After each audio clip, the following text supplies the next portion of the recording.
You're your father now.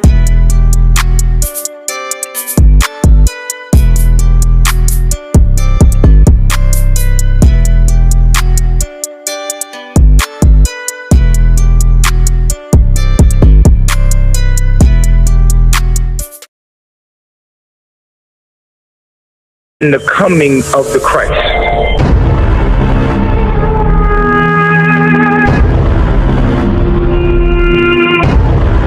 I am the black man. I am God.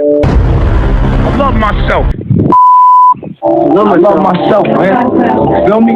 What I'm doing is beyond Martin Luther King. It's beyond Malcolm X. It's beyond. What I'm doing is beyond all of that. What is a cult? Can you ever see yourself joining one? What does it take to make a cult? Is it more than meets the eye? There are plenty of famous cults that have popped up over the years, like Jonestown, the Order of the Solar Temple, etc. But sometimes it's the lesser known ones that are more horrifying. Plenty of them go on for years, if not decades, because they managed to fly under the radar. A couple of them are still around to this day. Here's a selection of some of the weirdest, scariest, craziest, and most terrifying cults that you may not know about. The Anthill Kids. Roch T. ran a small doomsday cult in Ontario, Canada between 1977 and 1989, exercising absolute control over a dozen adults and at least 26 kids, most of them whom he fathered himself with his 9 concubines, aka wives.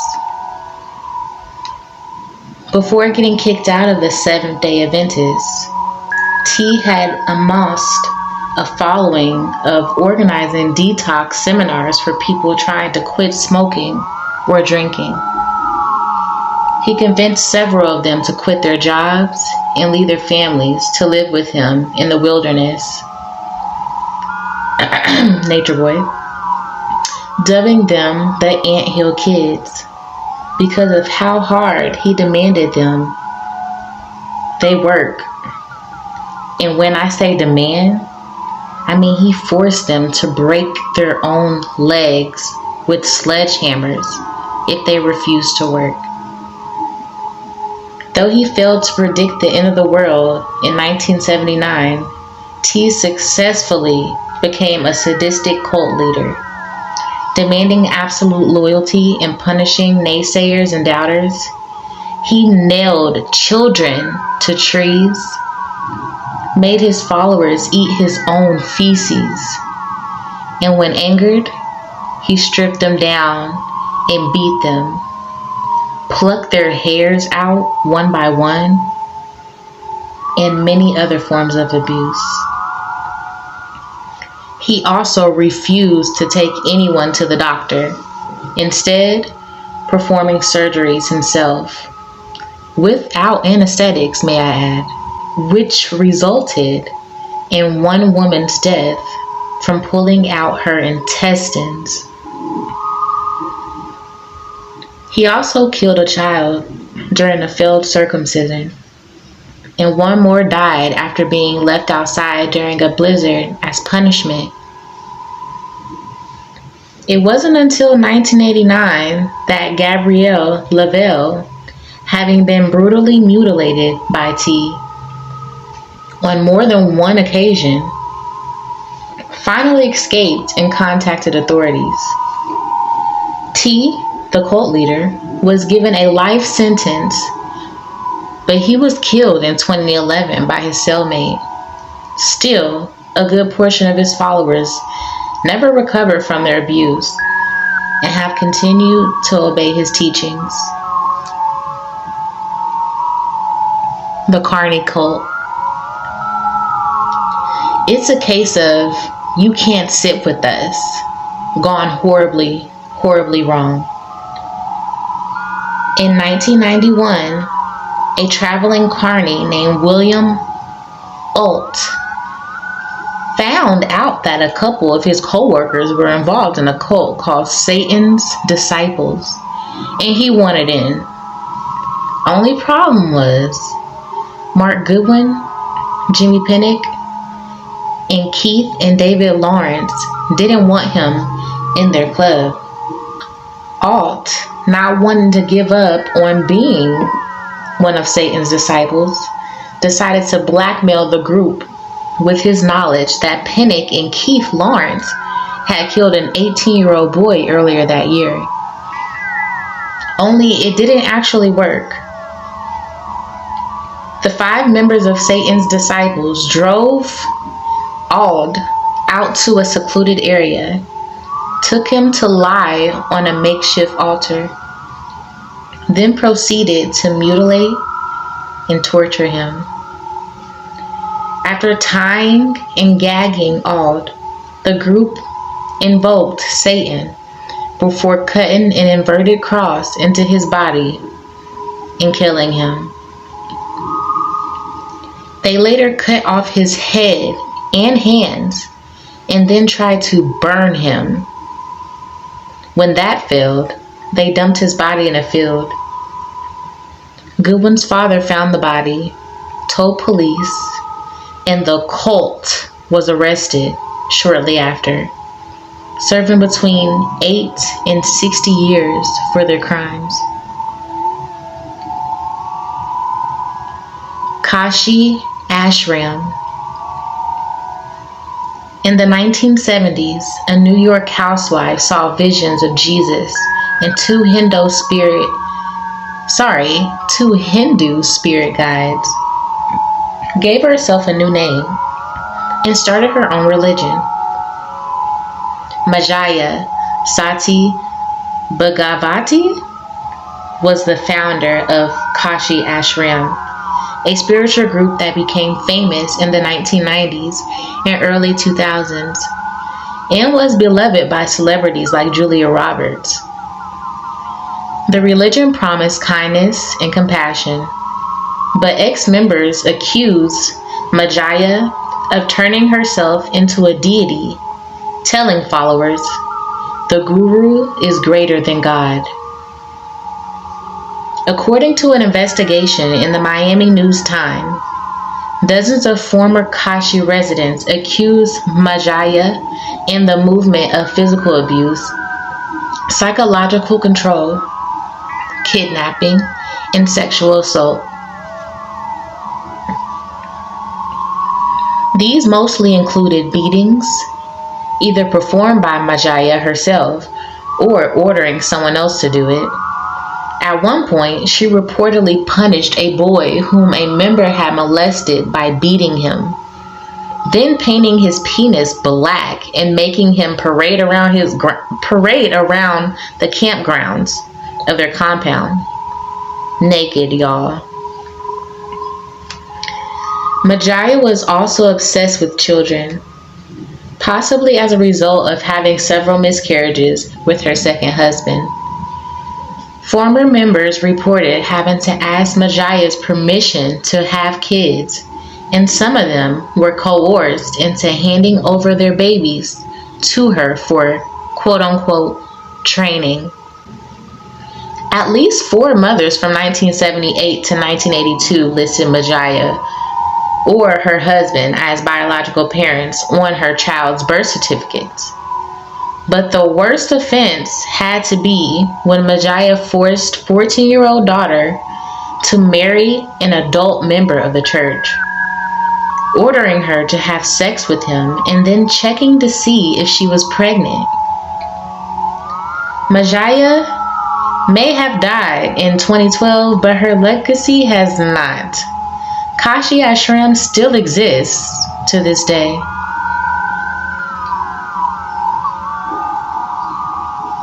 The Fall River Cult. It all started when the body of 17-year-old sex worker Doreen Leswick was found outside of Massachusetts High School. Her wrists were bound with fishing line, and she had been horrifically beaten and sexually assaulted. Police originally suspected one of her clients had done it, but 1 year later, the body of another sex worker was found on a makeshift altar, quote unquote.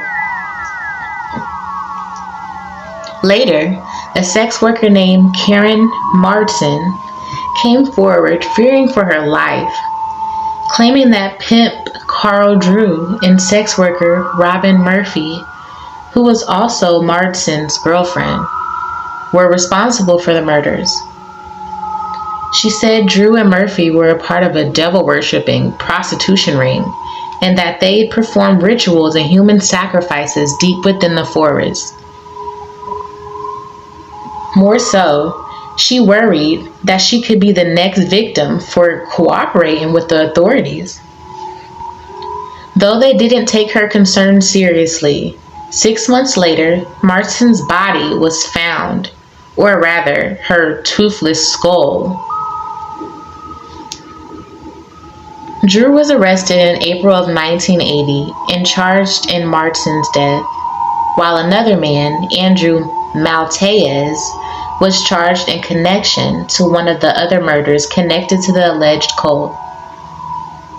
Murphy pleaded to second degree and got a reduced sentence in exchange for his testimony against the others. However, there are those who believe Murphy, an aspiring pimp herself with ties to the cult, was the real mastermind behind the ritualistic killings. Others think the murders were actually devil worship and were sensationalized because of the satanic panic of the 1980s. Maltese died while behind bars. Drew has maintained his innocence during his entire stint in prison, claiming Murphy was responsible. And Murphy has been in and out of her cell. Most recently, she was denied parole in March 2017 because the parole board thought she was untrustworthy.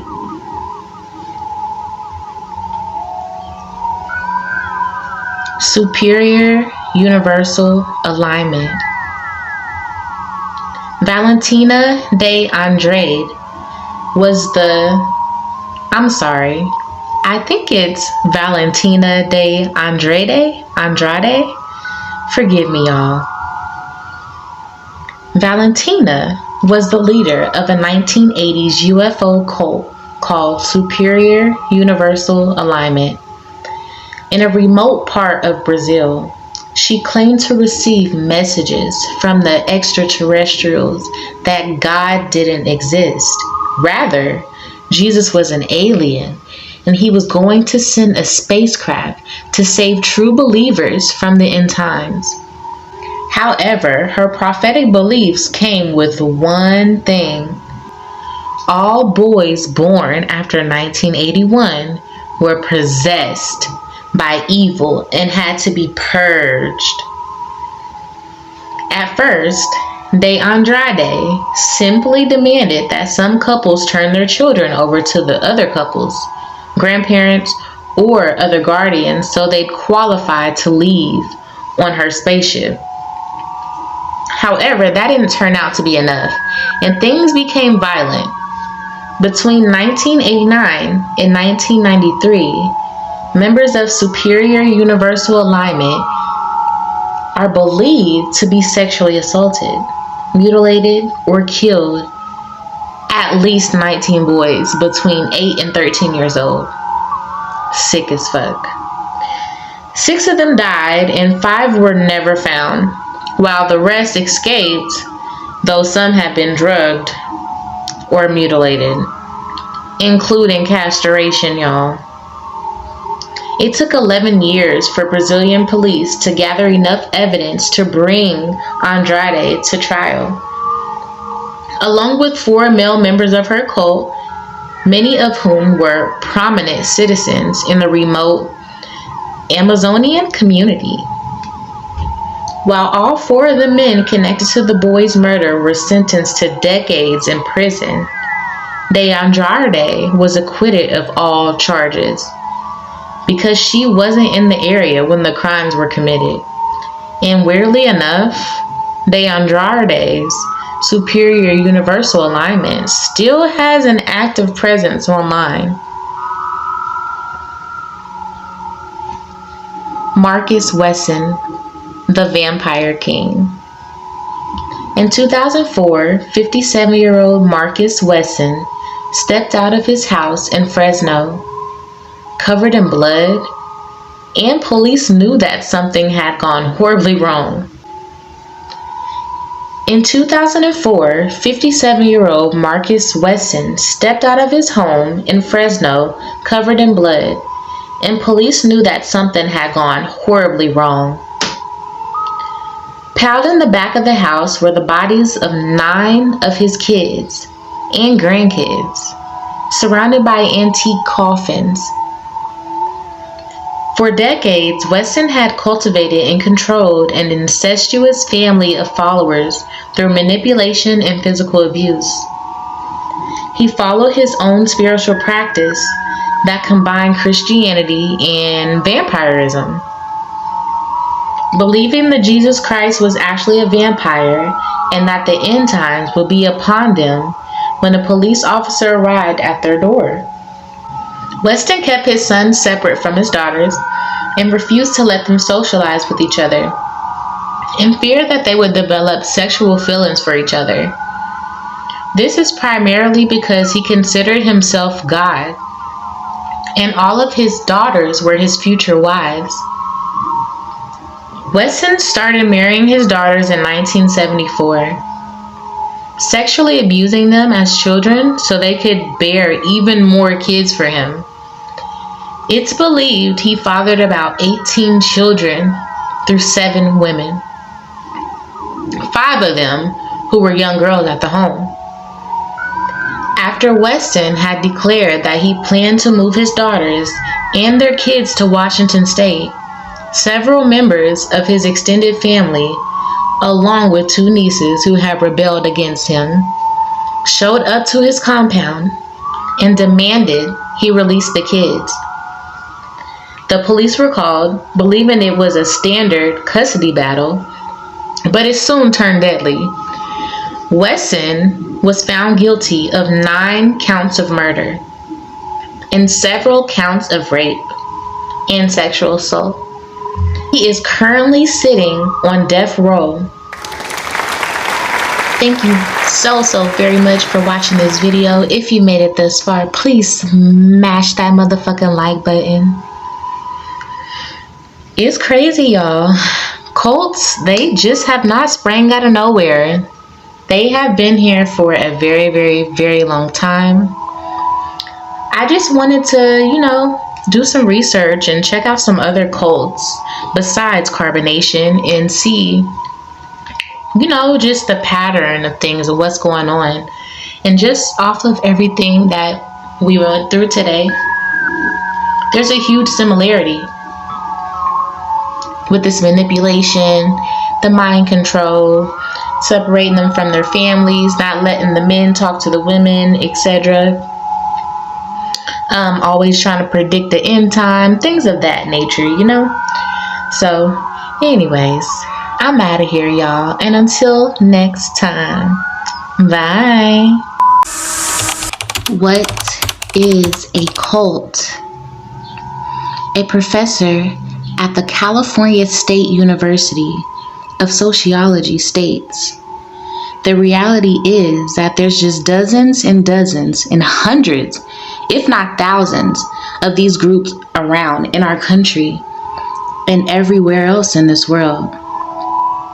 Sometimes they're dangerous and sometimes they're not, but they definitely flourish, quote unquote.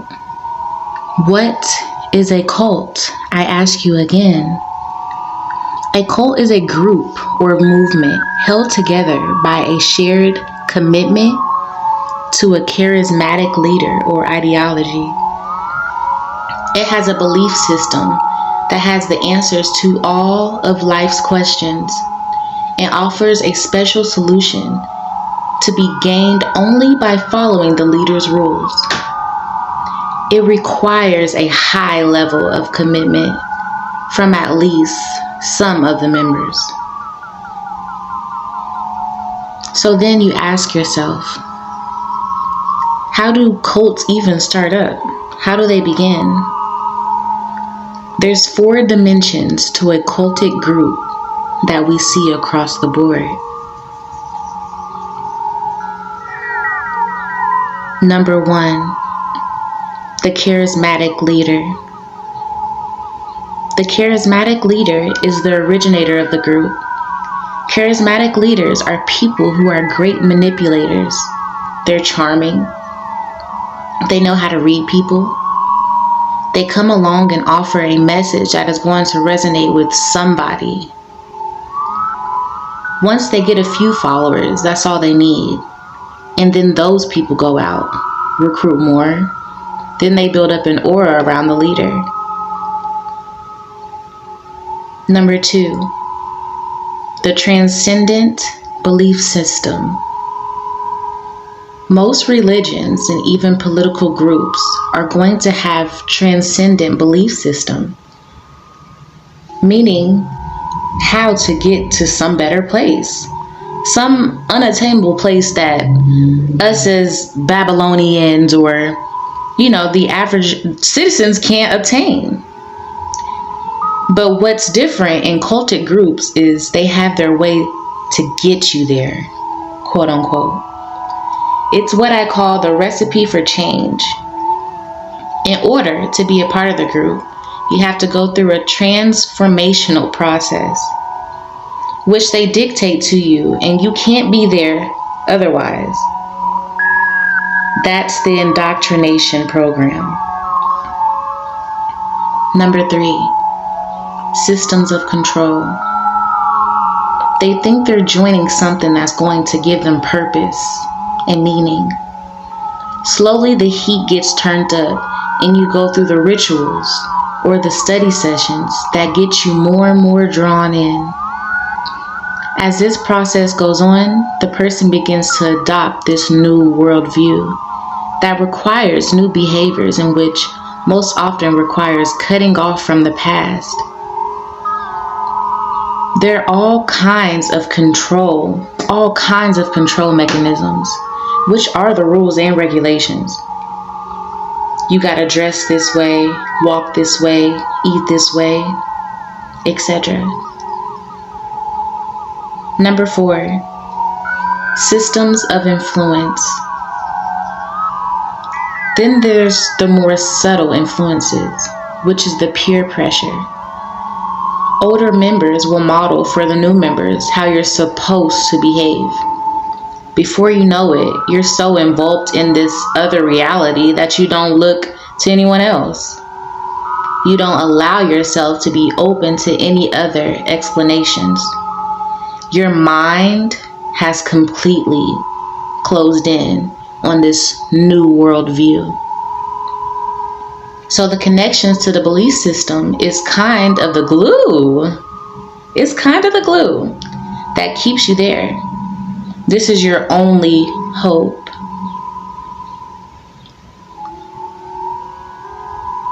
How does the culture of the Bible Belt impact the influence of these cults?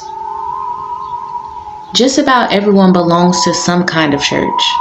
And today we also have, which to me I think is one of the dangers, we have a huge number of these small non-denominational churches. Some guy decides he's going to be a pastor and starts inviting people over to his house. And before you know it, they get a little storefront. Before you know it, he's got 100 followers. The problem with these non-denominational groups is just that they are non-denominational. They don't belong to any kind of bigger organization where they would be held accountable.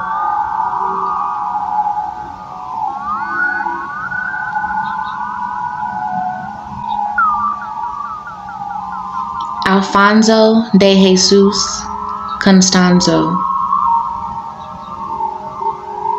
Adolfo was a Cuban-American serial killer, drug dealer, and cult leader who led an infamous drug trafficking and cult gang in Matamoros, Mexico. They were dubbed the Narco Satanist.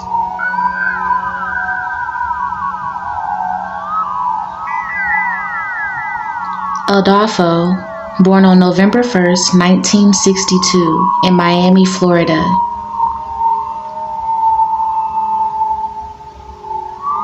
A Cuban immigrant to a mother in 1962. She gave birth to Adolfo at the age of 15 and eventually had 3 children by different fathers. Delia moved to San Juan, Puerto Rico after her first husband died and remarried there. Constanzo was baptized Catholic and served as an altar boy, but also accompanied his mother on trips to Haiti to learn about voodoo, or hoodoo, if you will. Constanzo's family returned to Miami in 1972, and his stepfather died soon after, leaving the family with some money. As a teenager, he became apprenticed to a local sorcerer and began to practice a religion called Palo Mayombe, which involves animal sacrifice. Delia remarried, and his new stepfather was involved in both the religion and drug dealing. Constanzo and his mother were arrested numerous times for theft, vandalism, and shoplifting. He graduated from high school, but was expelled from prep school. As an adult, Constanzo moved to Mexico City and met the men who were to become his followers: Martin, Jorge, and Omar. They began to run a profitable business, casting spells to bring good luck, which involved expensive ritual sacrifices of goats, chickens, snakes, zebras, and even lion cubs. Many of his clients were rich drug dealers and hitmen who enjoyed the violence of Constanzo's magical displays. He also attracted other rich members of Mexico and of Mexican society, if you will, including several high-ranking corrupt policemen who introduced him to the city's most powerful drug cartels. His cult was said to be associated with the notable Gulf Cartel. Constanzo started to raid graveyards for human bones to put in his ganga, or cauldron, which is basically, you guys, a black pot that witches, warlocks, the elite, people that do any type of magic spells use for different potions and offerings, whether it's blood, semen, those kinds of things. Moving on. Before long, his cult decided that the spirits of the dead that resided in the ganga, aka the cauldron, would be stronger, providing the cult with way more power and protection than they had before. This involved human sacrifices instead of old bones. The resulting of these killings soon totaled more than 20 victims, whose mutilated bodies were found in and around Mexico City. And I'm not laughing because it's funny, y'all. I'm just like, cannot believe what I'm reading right now. Moving on. This process escalated until Constanzo eventually decided that the gang needed the power of a brain from an American student, culminating with the 1989 murder of Mark Kilroy.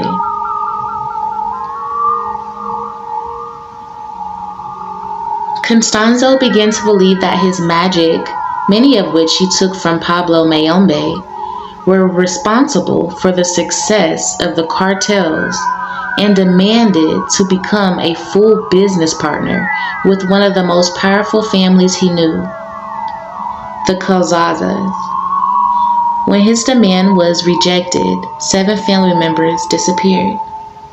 Their bodies turned up later with fingers, toes, ears, brains, and even, in one case, a spine missing.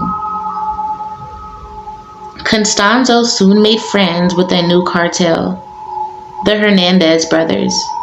He also took up with a young woman named Sarah Aldrete, who became the high priestess of the cult. Constanzo made Aldrete second in command of his cult and directed her to supervise his followers while he was shipping marijuana over the border in the U.S.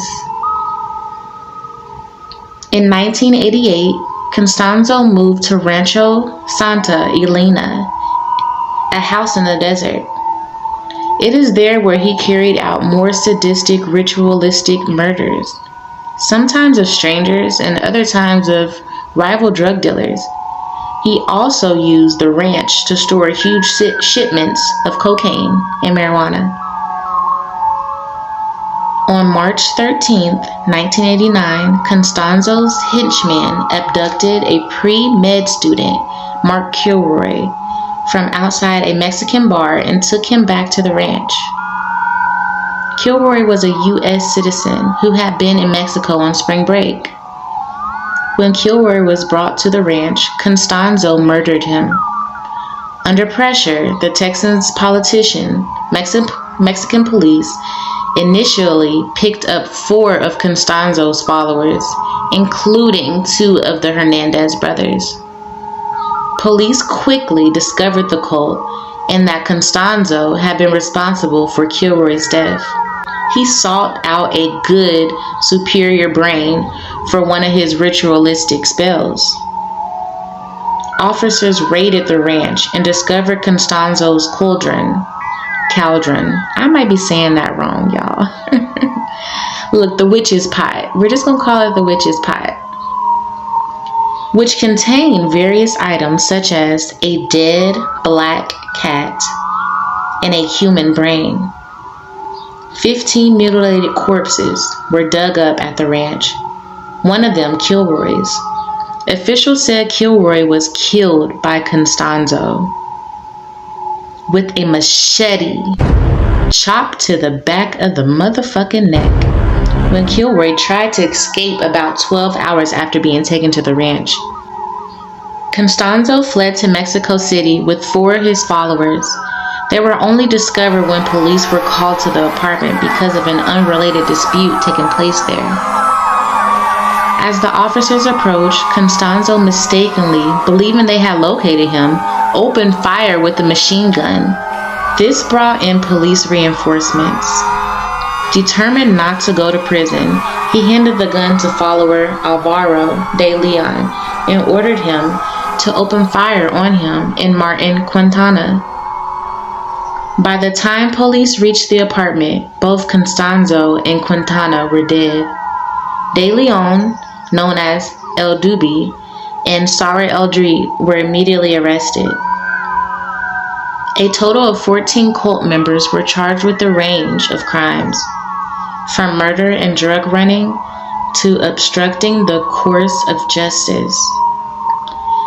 Sarah Aldrete, Elio Hernandez, and Serafin Hernandez, these names are fucking me up, y'all, were convicted of multiple murders and were ordered to serve prison sentences of over 60 years.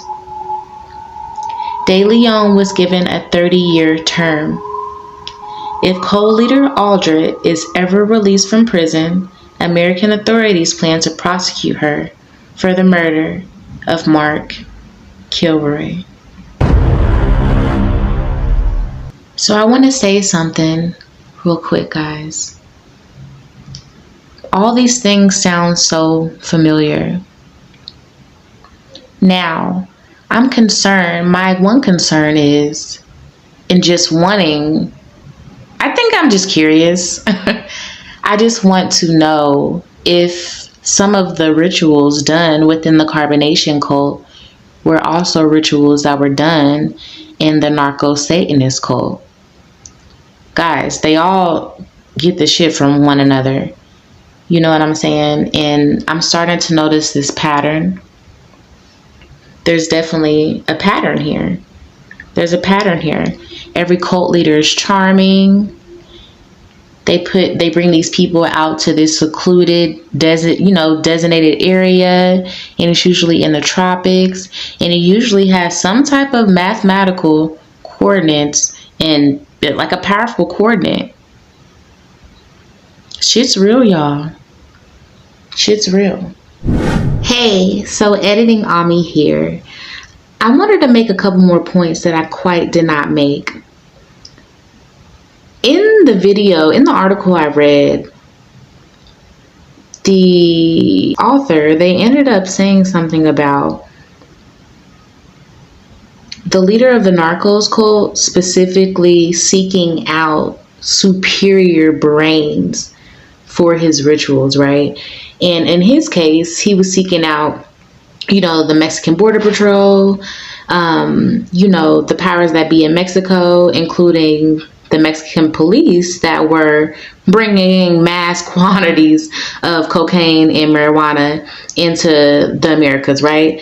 But in Nature Boy's case, to me, the powers that be, or the superior brains for him, is not only his connections in the entertainment industry, because we know that he is an entertainer, he's an actress, but connections with the girls that are from Louisiana. And we already know Louisiana's roots. We know that is the haven for spirituality, voodoo, hoodoo, rituals, dark magic, white magic, spirituality in its full capacity, right? There has to be something there with that. There has to be something there. Like, I'm going to fucking find out. There's got to be something there. But I wanted to make a quick connection. Zoka is cousins to Lance. What's his name? Hold on, y'all. Let me look up his name. I cannot think of his name at this very moment, y'all. I cannot think of his name, and I don't want to get hung up on trying to figure out this man's name. But I wanted to say that he is, and comment down below in the comment section, because I know y'all know. Help me out. But he is an artist on Def Jam Recording, aka Def Jam Records, okay? And am I making the math, y'all? I'm gonna just name off a couple people that's involved on this label. Yeezy, Jay-Z, August Alsina, Snoop Dogg, Frank Ocean, Rihanna, DMX, LL Cool J, Ludacris, Jermaine Dupri, Lady Gaga, Nas, Rick Ross, Jennifer Lopez. Do I need to go on? Big Sean, Janae Aiko, YG. I mean, the greats, right? You don't think that any of them know about this cult? You don't think that there's some type of correlation there? Nature Boy haven't been in the industry. Zoka being cousins with the music entertainer that I can't find out his damn name, and I need to find out the damn name. I'm just saying, y'all, the math is a mathin', and I'm trying to calculate it. Also, another point I wanted to make was, I'm wondering if the Carbonation members will have to answer to Mama Dia's murder, because in the narco-Satanist cult, those people that were left went down for those murders. You know what I'm saying? And this is all documented. Everyone knows about Mama Dia's passing. And we've seen her daughter speak out. You know, we've heard what's going on. We've seen what's going on. We are very much aware And we know that they sacrificed that woman. And we know that that death certificate is fraud. We know these facts. So is the police looking into it? They gotta be. If these cults before had to go down, went down for these things rather, why wouldn't you think that, why would the carbonation cult think that they're just, you know, hands are washed of these things? There's so much shit in store. There's so many things to be raveled, veils coming down, things being revealed. Child, it's a lot. But rest in peace, Mama Dia. Rest in peace, Mama Dia. And then also Baby Ja. What the fuck? Like, is Baby Ja gonna get justice? Like, is anyone going to prosecute True and fucking Sheba for the mistreatment and abuse of Baby Ja? In the Narcos cult, the leader got outside help from corrupt elite officials. So again, I'm just like, did Nature Boy? I mean, yes, like he had to have some type of help in some way. It wasn't just that man, that doctor man, that faulty ass doctor, you know, the one that likes to rub on the balls and shit. Yeah, no, it's deeper than this, y'all. It's deeper than this. Nature Boy was placed here. This was a whole social fucking experiment. A social experiment. Anyways, y'all. And being able to read your followers, being able to be an empath and read people on site is a very key point into making a cult leader. Once you can get someone's mind, once someone trusts you, that's it. You don't need anything else. That's it. Nature Boy is doing nothing but copying off of his forefathers, shall I say. Because these are obviously the people that he looks up to. These are obviously the people that he aspired to be. Okay? Like, clearly. This shit is, it's nothing new. This shit is some refurbished, regurgitated mess. Okay? But yes, I'm very curious to know exactly what kind of magic was done. I also want to do some more research on the Santa Maria, and also some other rituals and stuff to try and connect some dots. I have some other videos coming for you all. This is episode 2, y'all. So I'm coming back at y'all with more and more episodes. Please be sure to leave your feedback down in the comment section. Let me know how y'all feeling. Okay. If you're not already subscribed, subscribe to the vibe. If you haven't already checked out the rest of the channel, what are you waiting for? It's pretty lit, y'all. I got a cute little channel going on here. It's pretty cute or whatever. I appreciate every single one of y'all. Okay. Be sure to follow me on Instagram. Be sure to follow me on Instagram at Ami_Ami. That's OMIE_OMIEE. I also have a Patreon, y'all. I have no videos up yet, but I will leave that down in the description box. Yeah, that's all I got for y'all.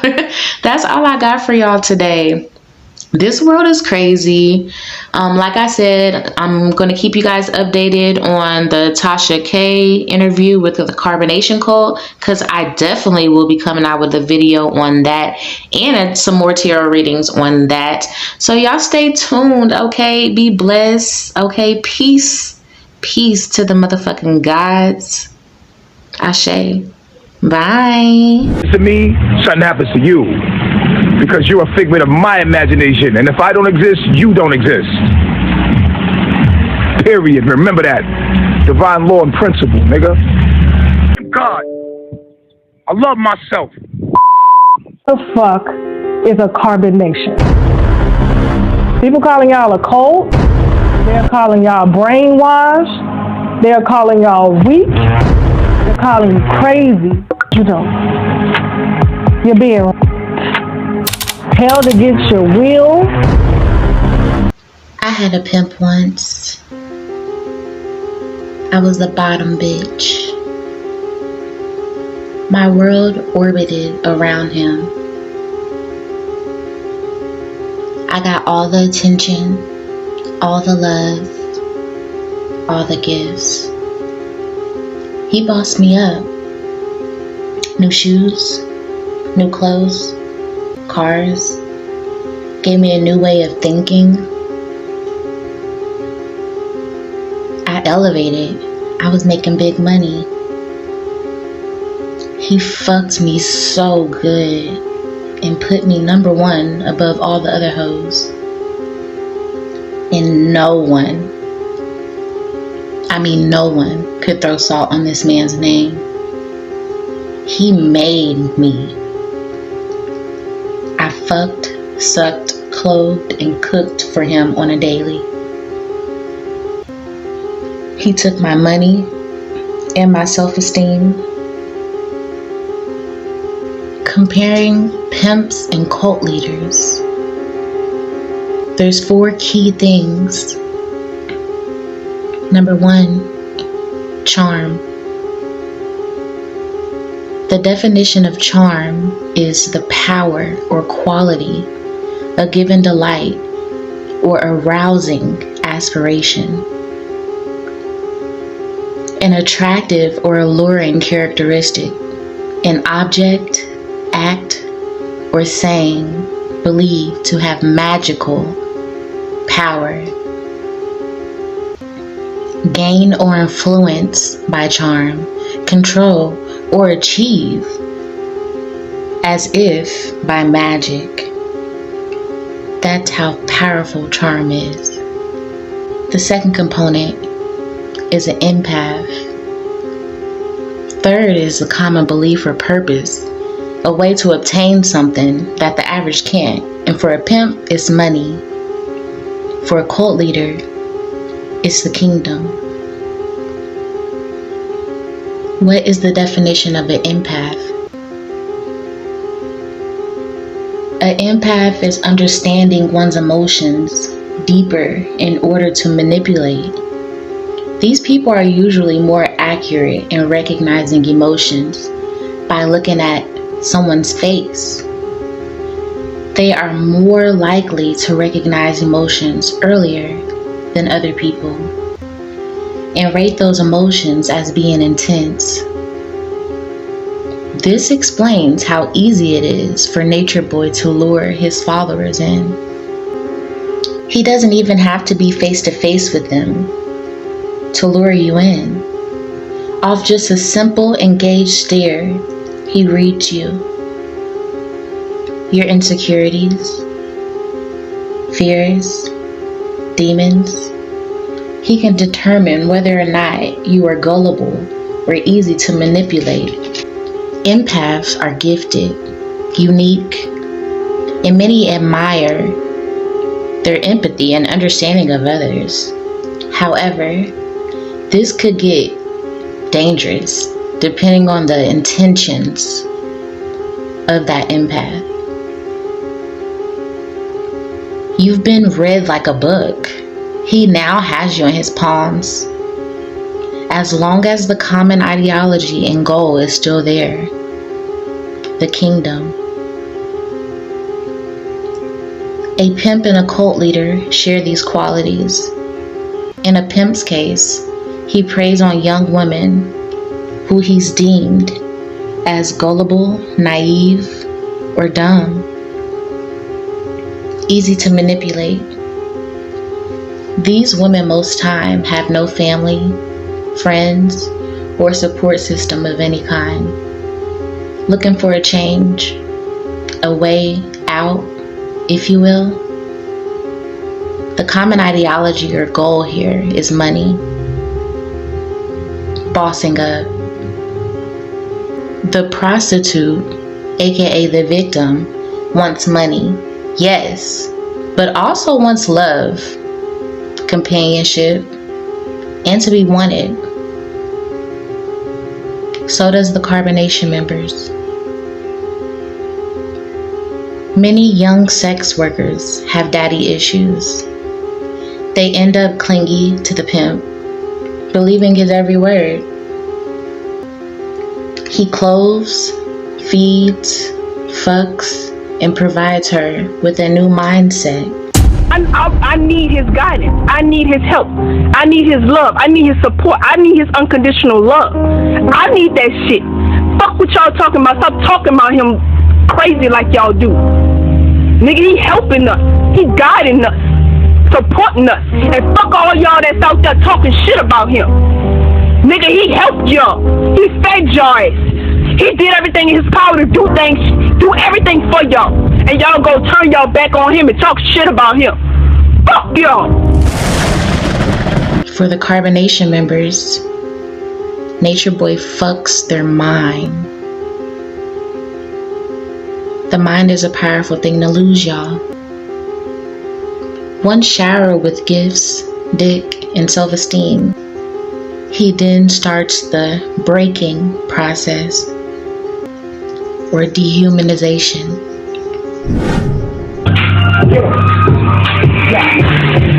Get a fan me, bitch, and get me out. And tell him I said it, motherfucker. Class A band, kiss my motherfucking ass, bitch. And I'll make that. Fuck your rules, motherfucker.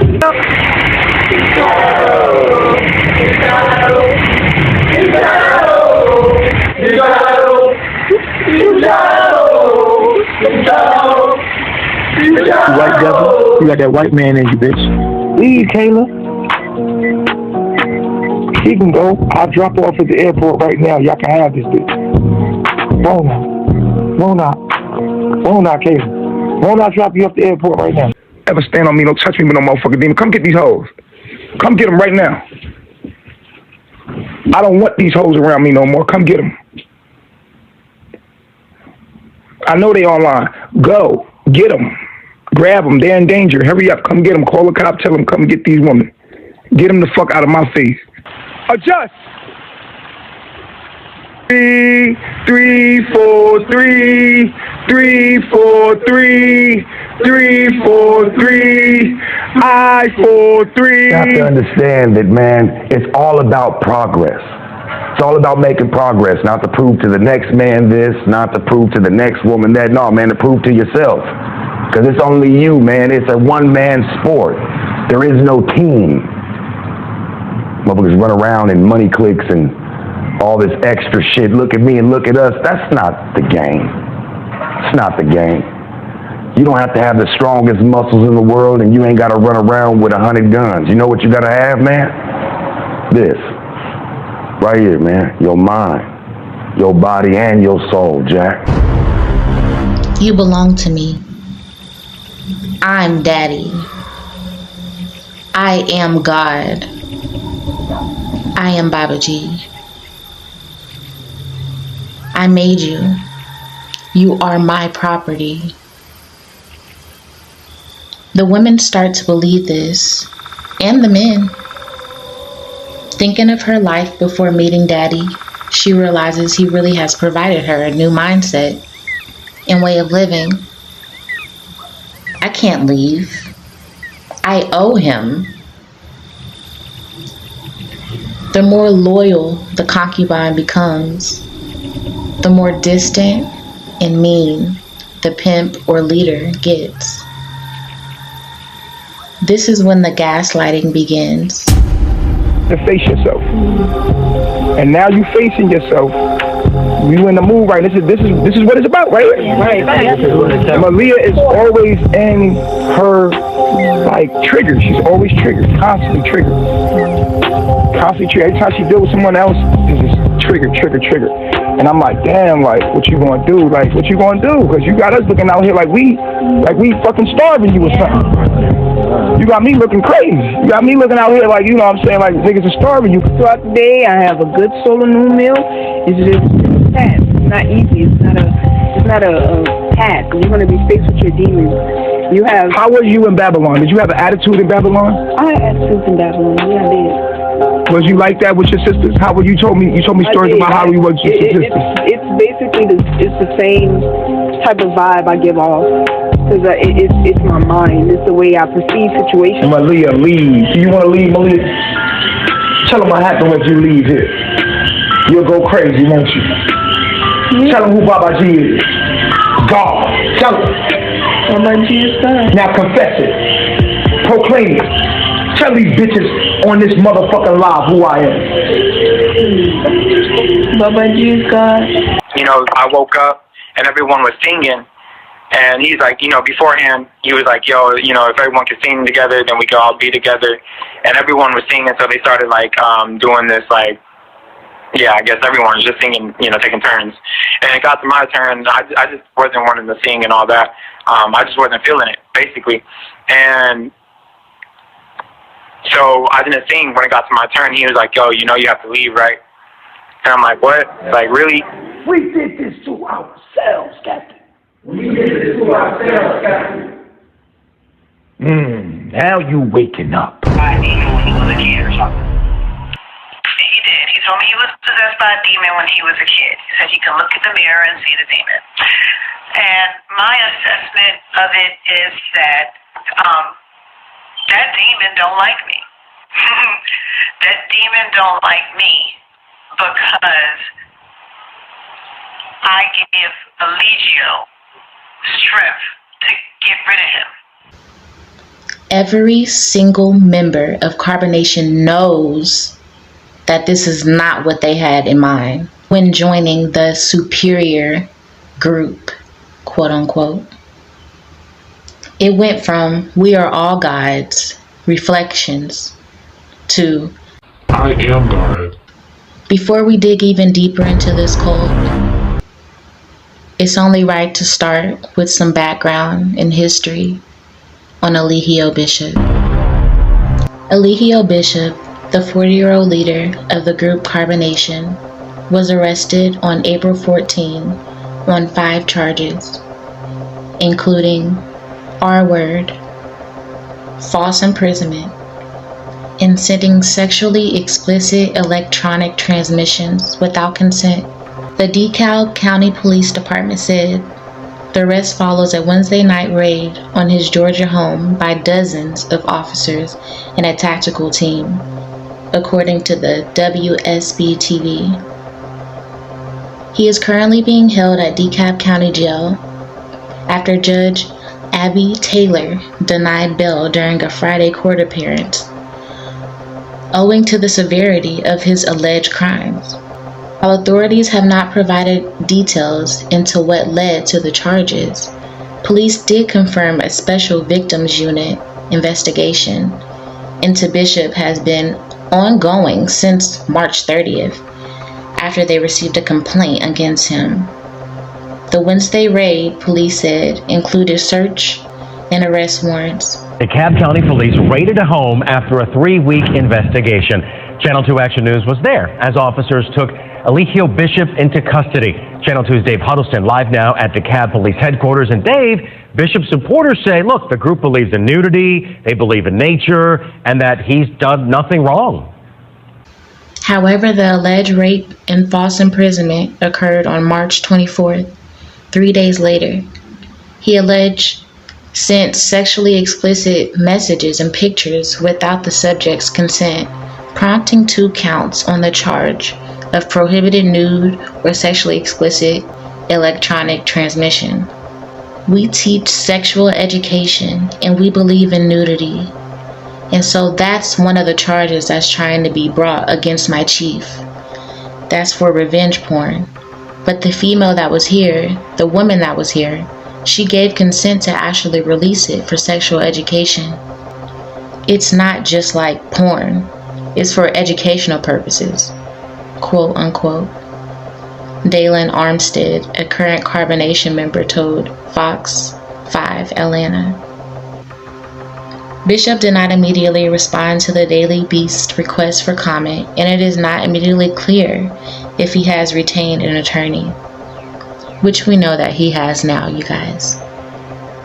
Previous news reports state Carbonation members allegedly follow a vegan diet, believe in nudism and polygamy, and are forced to hand over their financial information to Bishop before learning his teachings, quote unquote. Bishop, who boasts 2,500 followers on Instagram and 90K more on YouTube, describes himself as Messiah and the Three God.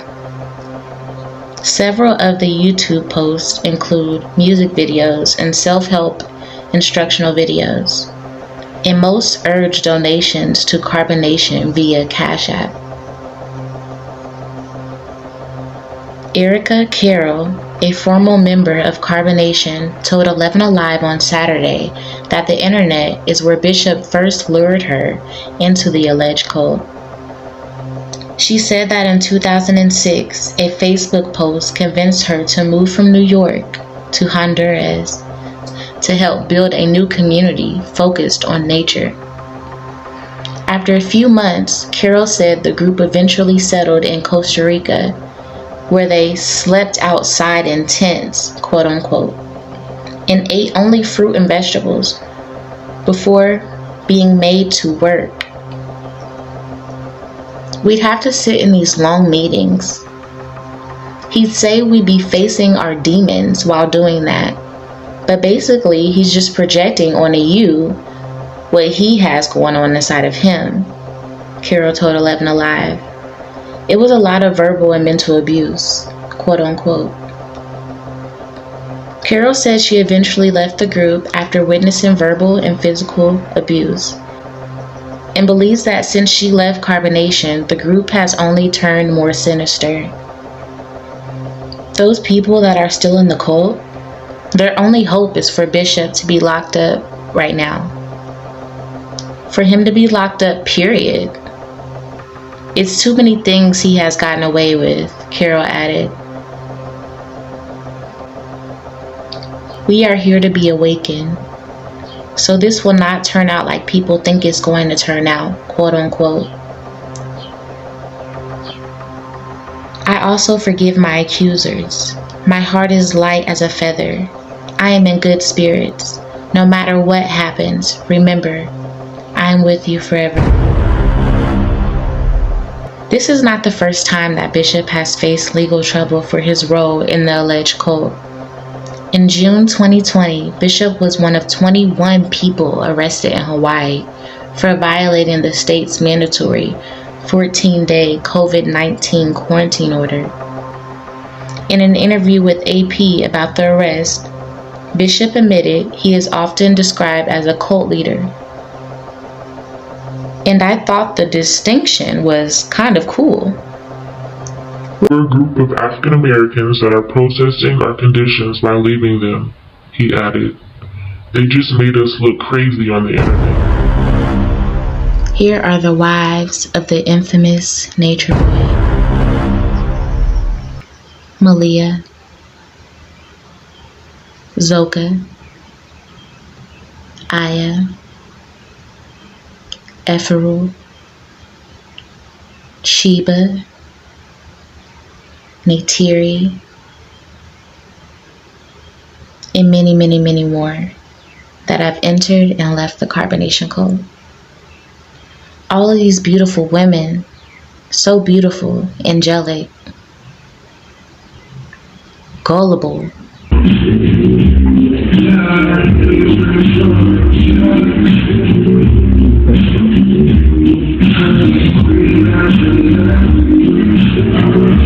All I'm gonna say is, why would I lie? Why? What the fuck do I got to lose? Like, why would I lie? You see what I'm saying? And that's another thing. Polygamy, it should be more than about just sex. It shouldn't be just based in sex, based in feeding a sexual desire. It shouldn't be like that. You know, if you're talking about sisters supposed to bond and all of that, what about sisters bonding with the men? I want to bond with everybody. I love everybody. Traumatized, digmatized, brainwashed, simply broken. There takes a lot of courage. You're leaving behind everything. And you know this. You pick up, you take what you need, and you go. and you go be with this man, and he tells you that you're surrendering your whole life over to him, that your womb belongs to him, your very being belongs to him, your soul belongs to him, that he owns your soul. He tells you this. And you literally still packed your bags, just like I did, and you went there. But at some point, and in some moment, there has to come a time when you say to yourself, enough is enough. Bound and gagged in the name of the three God, the Most High. Woo-ha! I'm ugly. When will we start realizing we are gods and goddesses and stop giving our power away? Although these women have a unique and loving bond, it's also toxic, and a lot of darkness follows. They fuck, fight, manipulate, and beat one another for the affection of the Most High. There are also men that have fell victim to Nature Boy and his conscious jibber jabber. Pisces, True, Musa, Solar, Loyal, Caliber, and many, many, many more, just like the women that have came and gone. He abuses them too. I can't help but sit and think, who gets the worst abuse? What do you think? I know you constantly ask yourself, what the fuck is wrong with these people? Is it mental illness? Let's connect the dots. A pimp, a man who controls prostitutes and arranges clients for them, taking part of their earnings in return. A cult leader, a person of tremendous charisma who makes followers feel loved and accepted. Now put both of them together. You've birthed Nature Boy. Nature Boy is none other than a pimp with a cult mindset.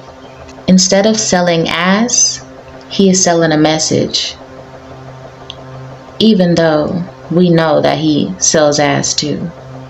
I'm looking forward to digging even deeper into this cult. Now that we understand how it started,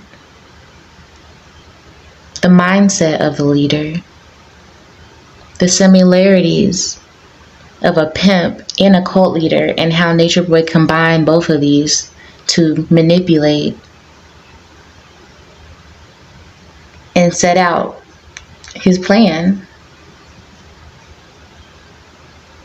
Buckle your motherfucking seatbelts. I'll see you on the next video. Feminine, you know what you already know. Like, you're lost and you need some type of companionship. He makes them feel loved. He's slinging dick. Okay, they from a woman gaze at the man. They like how he lick his lips and how it's just a little shit like that. They don't have that. They haven't had that love enough. They have some attention, and then you speak in some type of factual spirituality shit with this. Oh yeah, I'm in love with. Oh, you're talking that good shit. Oh, see. Come here. You got these other girls in the house. I was the bottom bitch, so my ego. That's how the girls are fighting with each other. I'm the bottom bitch. Like, what are you talking about? I drive his car. I get the best weed. I get this, that. I sleep in the bed with him. That, like, it causes division, and you wonder why they smacking on each other and shit. Wow. Hey babes, I want to make a quick disclaimer for today's video.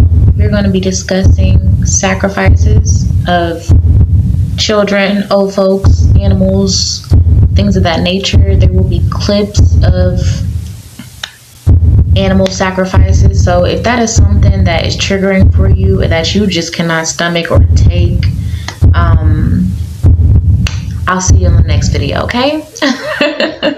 But without further ado, I'm gonna go ahead and start the video. Thank y'all so much for being here, and Ashe. Hey y'all, welcome back to my channel. So I was sitting here doing some thinking, okay? Doing some thinking for my next video. This was not my next video, but welcome to my next video. I hope everyone is doing amazingly today. Like I said, I've been doing some thinking as far as this carbonation cult goes. And let's connect some fucking dots. So y'all remember one of my last videos we talked about the spirituality when it comes to the carbonation cult, the alleged rituals, spells, trying to figure everything out, right? Like, is he practicing Santeria? What is it, right? So I started to think, isn't Nature Boy's family from Haiti? Or like, don't they have Haitian ancestry or descent? I remember seeing a video where he said that he has Haitian blood, or, you know, he's Haitian descent. So I decided to look up some Haitian traditions, you know, spirituality, rituals, things of that sort. What goes on in Haiti when it comes to spirituality, right? Well, come to find out, Haiti is a huge spiritual haven, just like Louisiana. As we know, he has multiple wives from Louisiana. There's a correlation there. Along with Costa Rica, Puerto Rico, you know, Mexico, Afrocentric type of spirituality. It all goes hand in hand. Santeria rituals. Rituals and customs. Santeria rituals allow humans to stay in contact with the Orishas. These rituals include dancing, drumming, speaking, and eating with the spirits.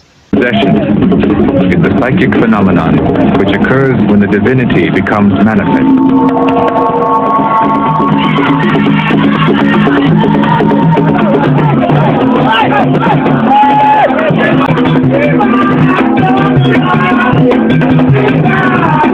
I don't drink, I don't smoke. But if I'm possessed by a we can drink a bottle of rum, I will not smell like rum after that. Gede will come and smoke. I believe I will not get cancer from Gede smoking. Right. That's my body to smoke. The day after our ceremony, one of the women in the room played the lottery using the visible numbers from the half-burnt bills on the floor and won $500. So there you go. The way she behaves is such legitimate possession. Santeria has few buildings devoted to the faith. Rituals often take place in halls rented for the purpose, or privately in Santeria homes, which may be fit with altars for ritual purposes. During appropriate rituals, the Orishas are able to meet believers at these sacred places. Está hecho con carbón, que para ellos es muy preciado porque no tienen recursos naturales, y ralladura de huesos humanos. Este es un ritual que nunca antes se había grabado. La sangre les da poder y segunda y última parte del ritual más impresionante del mundo.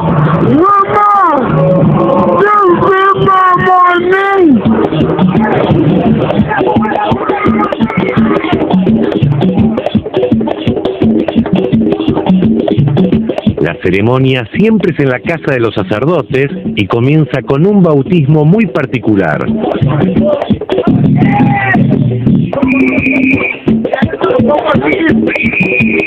Te anticipo que no vamos a mostrarte nada que pueda afectar tu sensibilidad y vas a conocer algo totalmente desconocido. Voodoo started in Haiti as a clandestine way for African slaves to practice their traditional religion. When the French tried to force Christianity down their throats, the slaves simply took the major spirits, or Loa, and matched them with the Catholic saint they most closely resembled, then pretended to worship those guys instead. Spirit is called a Loa.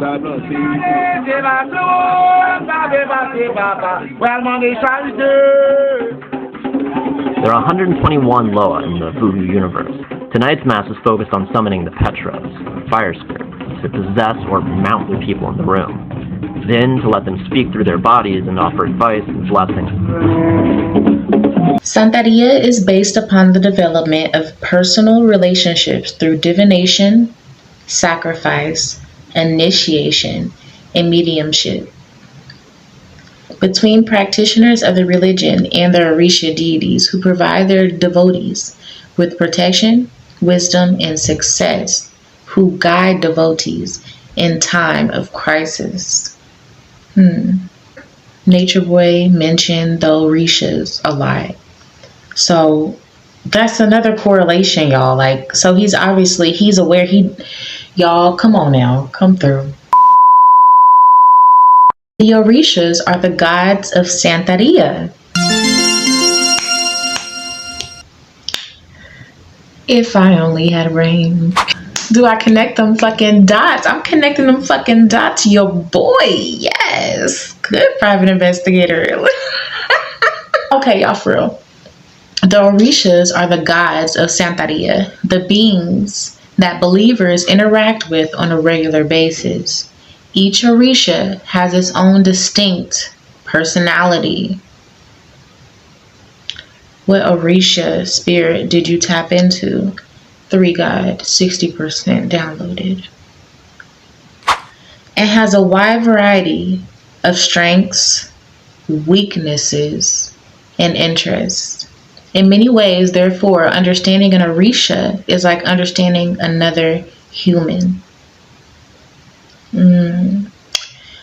And Nature Boy can understand humans very, very well. He's an empath, remember? So what does that mean? He's able to tap in and understand exactly what kind of spirit he wants to embody. At what time, place, space, all that. To manipulate. Okay, so another thing I want to know is who does the Santeria worship? You know what I'm saying? Like the background on that. Like, y'all, I'm just trying to connect the dots, and y'all let me know how y'all feel in the comment section. It's gotta be Orisha. Okay. Who does Santeria worship? Santeria incorporates the worship of the Orisha, literally means the head guardian, and beliefs of the Yoruba and Bantu people in southern Nigeria, Senegal, and Ghana coast by synchronizing these African cultures and religions with the surrounding elements of worship from the Roman Catholicism. The Santeria faith teaches that every individual has a destiny from God, a destiny fulfilled with the aid and energy of the Orishas. The basis of the Santeria religion is the nurture of a personal relationship with the Orishas, and one of the principal forms of devotion is an animal sacrifice.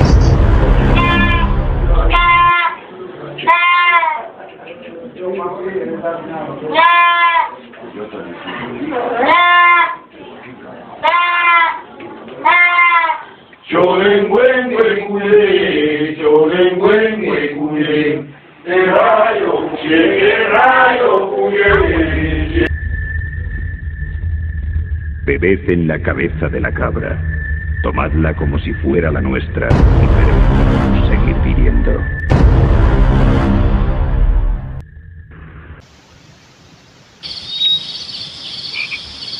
And human sacrifices get you even more. But that's when you get into the dark magic, right? We already think that goat sacrifice is like, whoa, what the fuck?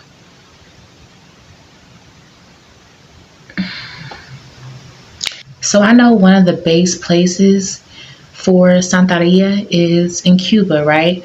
It's everywhere and everywhere, you know what I'm saying? But I'm talking about just as far as that specific area goes, like in the tropics, Cuba.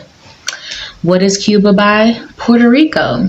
So I decided to do a handy dandy search. Cuba is only an hour and 55 minutes away from Puerto Rico. What is in this area? Mayan remains, pyramids. This is sacred land, right? Indigenous land. There's a lot of magic that goes on there.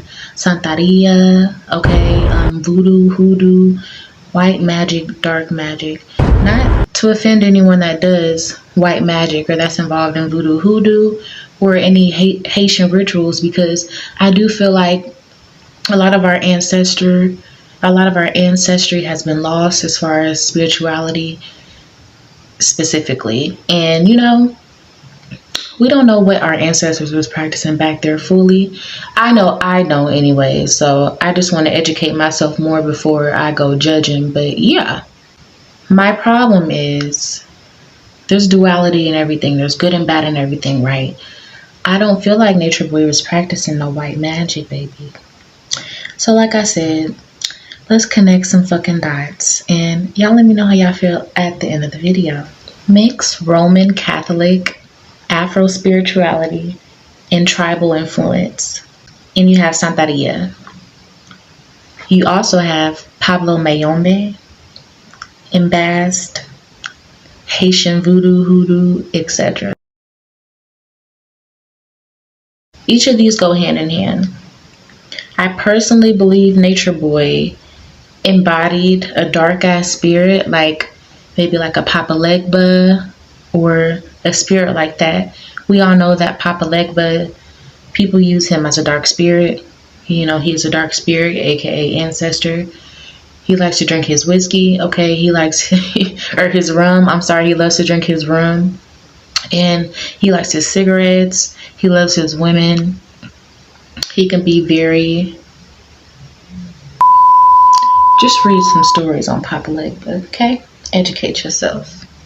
I really feel like this man has embodied a spirit like Papa Legba, and he's pissed them off. And now he has to pay. Many spirits...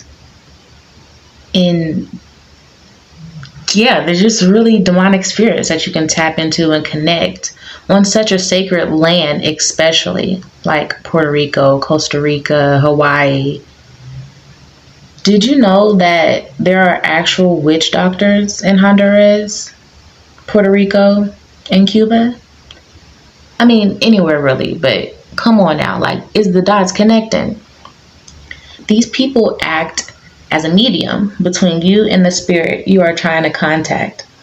All it takes is an offering, a sacrifice, a feeding, and you could potentially embody an ancient spirit too. It's pure speculation, but all of the dots that I've connected, I really feel that Nature Boy went out there and took those people out there and he harvested their energy. You have to go through ritualistic ceremonies. There's different rankings in these religions and, you know, indigenous practices. There's a lot of layers to this shit, y'all. There was some type of magic and rituals that happened in that cult.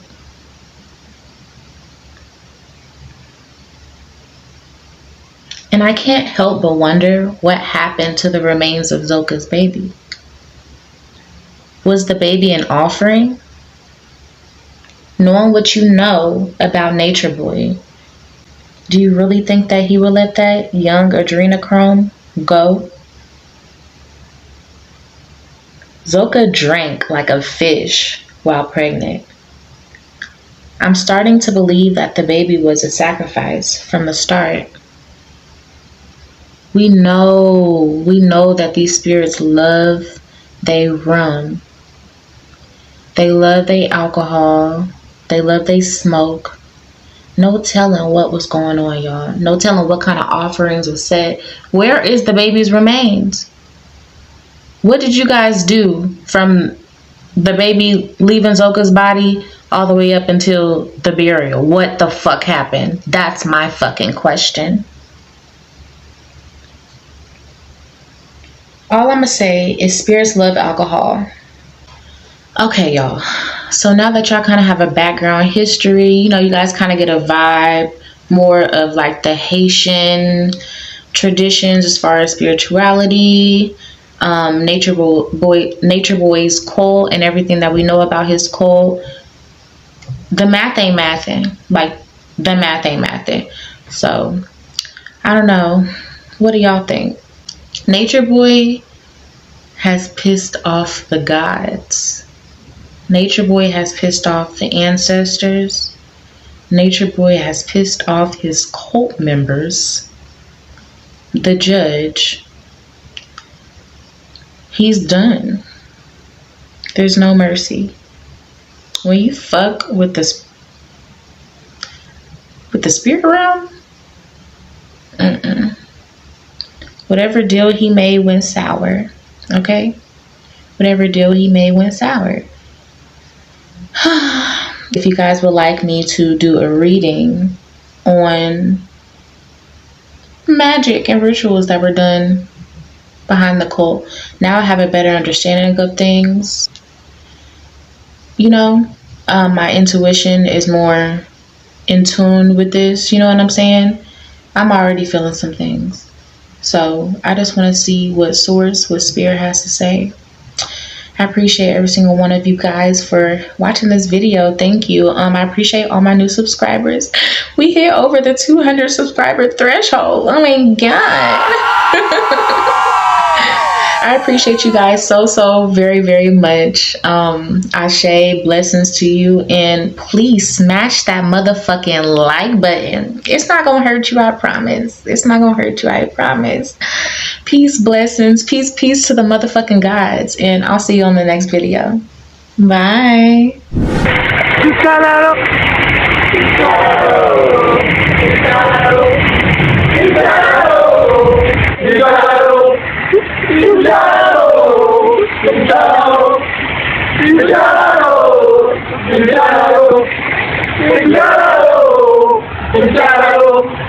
Pijaro,